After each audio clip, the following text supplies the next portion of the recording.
Merhaba arkadaşlar, mutfağıma ve kanalıma hoş geldiniz. Bugünkü tarifim su böreği lezzetinde bir tepsi böreği yapacağız. İnanın harika oluyor, muhakkak denemenizi tavsiye ediyorum. Öncelikle sosunu hazırlayarak başlayayım. Şöyle bir su bardağından biraz daha az süt, bir su bardağı sıvı yağ, bir su bardağı su, 2 adet yumurta. Şimdi bütün malzemelerimi güzelce çırpıyorum. Sosumuz bu kadar arkadaşlar. Sosu kenara alacağım. Sosum hazır. Hemen iç harcını hazırlayayım. Şöyle ben lor peynir kullanıyorum. İçerisinde böyle çok erimesini istemiyorum peynirin. O yüzden biraz da maydanoz. Bir miktar da tuz katıyorum. Çünkü lor peyniri biliyorsunuz çok tuzsuz oluyor. Şöyle karıştırıyorum. İç harcım da hazır. Şu böreği yapmanız inanın ki 5 dakika.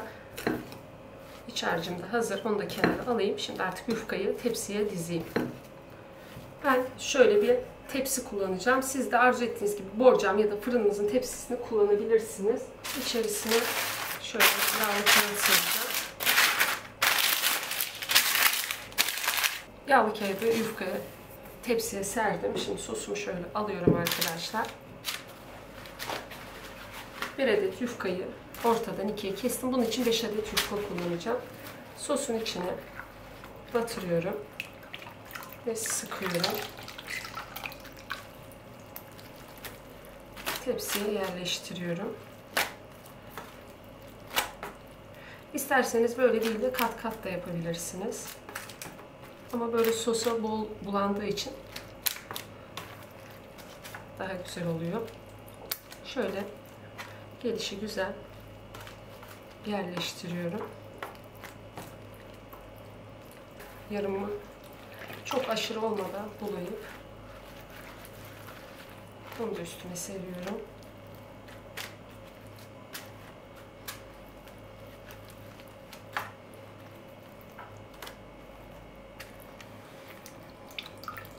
Hafif sıkıyorum ve seriyorum. Hafif katlayarak.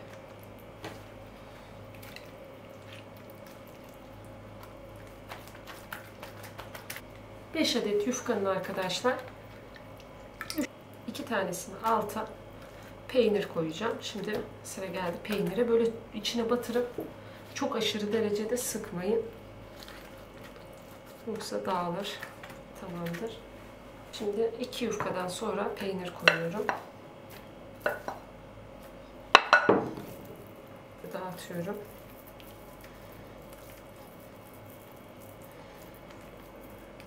Şimdi peyniri koyduktan sonra gene yufkaları küçük küçük koparıyorum. Çok aşırı sıkmadan şöyle seriyorum. Tekrar 1,5 yufkayı aynı şekilde yapıp peynir koyacağım bu sefer. Çok gördüğünüz gibi aşırı batırmıyorum. Yoksa çok yapışıyor birbirine yufka. Benim yufkam da çok taze değilmiş.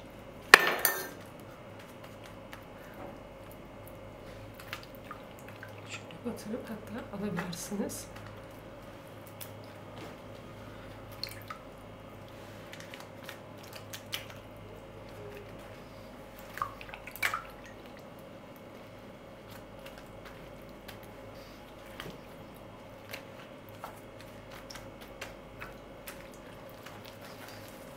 Şimdi tekrar kalan peyniri döküyorum.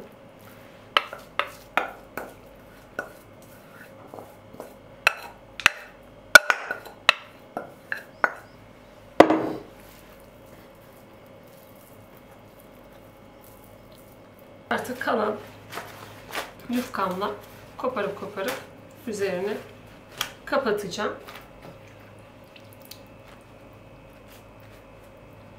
Hafiften şöyle katlıyorum.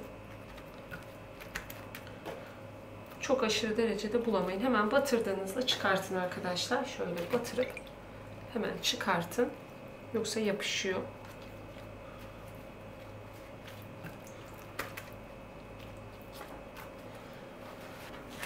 En üstüne şöyle güzel bir tane ayırın arkadaşlar.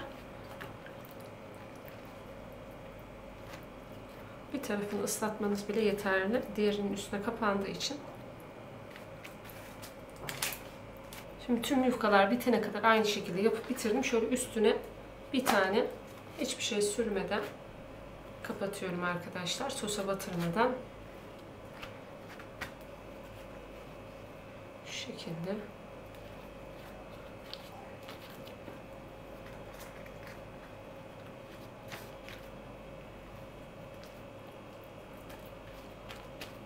Kalan sosun içine şöyle bir adet yumurtayı kırıyorum. Çok olmadan 1-2 yemek kaşığı da sıvı yağ. Şöyle çırpıyorum.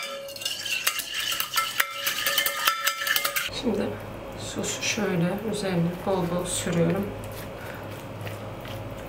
Zamanınız varsa 1-2 saat şöyle dolapta dinlendirirseniz çok daha güzel bir şekilde sosunu içine çekiyor arkadaşlar. Ama vaktiniz yoksa benim gibi en az yarım saat bile dinlendirirseniz yeterli.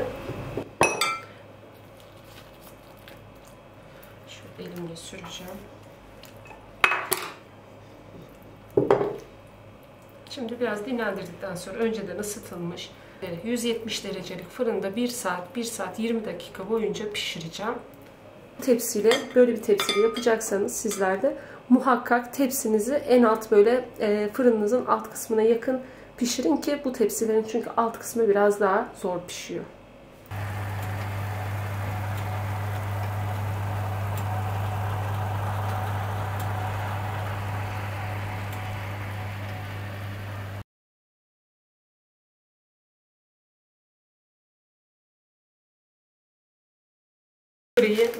Böreğin üzerini böyle örterek dinlendirdim. Çok güzel bir şekilde kabardı. Size de gösterdim zaten. Şimdi ben bunu ters çevirerek servis edeceğim.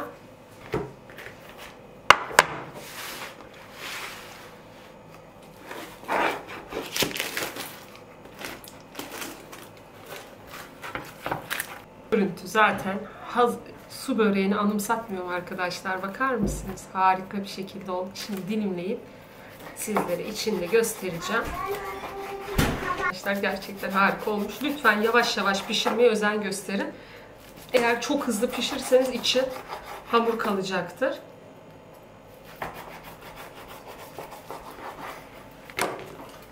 İçinin güzelliğine bakar mısınız arkadaşlar? Hiçbir şekilde hamurunda çiğlik yok.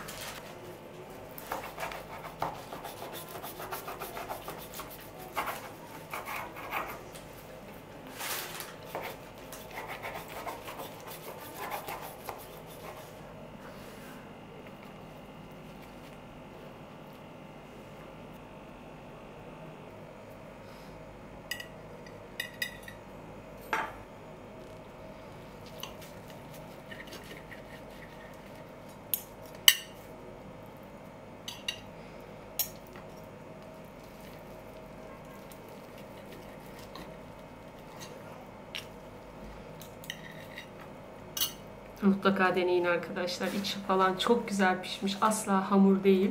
Yağı falan o kadar yerinde ki hiç fazla yağ koymaya gerek yok. 1'den 10'a kadar bu güzel böreğe kaç puan verirsiniz? Puanlarınızı bekliyorum arkadaşlar. Çok daha güzel, daha lezzetli tariflerde görüşmek üzere. Hoşça kalın.